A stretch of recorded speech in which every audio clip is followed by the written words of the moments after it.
A bride was found slain, still in her wedding dress, just hours after she said "I do." And hopefully justice is finally going to be served after 13 years of the suspect being on the run. The suspect was her own husband. A man has been arrested in Mexico nearly 13 years after his new bride was found deceased in her wedding dress at her home in Illinois. 26-year-old Estrella Carrera was found deceased in the bathtub of her Burbank apartment. This was on May 13th of 2012. This was less than 48 hours after she married Arnaldo Jimenez. She was reportedly still wearing her silver wedding dress. According to an autopsy, she had died from multiple stab wounds. It was said she had been stabbed at least 18 times. At the time of her death, Estrella had a 9-year-old daughter and a 2-year-old son. It was said she and Arnaldo shared the son together. And as I said, she married her killer, her own killer, less than 48 hours before she was found deceased. She had to have been killed shortly after saying "I do" for her still to have been in her wedding gown. Police allege that Arnaldo stabbed Estrella in his Maserati, and that's before he dragged her body in and then left her in the bathtub. She was reportedly later found after family members became concerned because she did not pick up her 2 children from a relative's home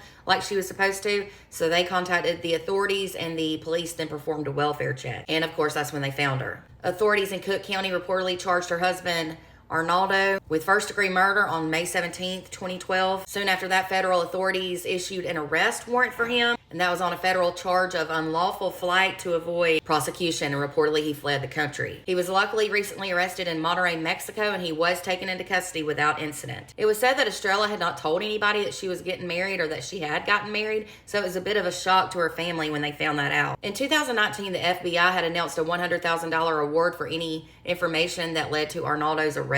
And then in 2023, that amount was increased to $250,000. So he was really wanted. He is now reportedly being held in Mexico as he is waiting on getting brought back to the United States. I'm so thankful that after all these years, the family can now see justice being served. This man thought this whole time he was going to get away with murder. I pray he spends the rest of his days behind bars. For more true crime, be sure to hit the follow button. And if you're over on YouTube, be sure to subscribe.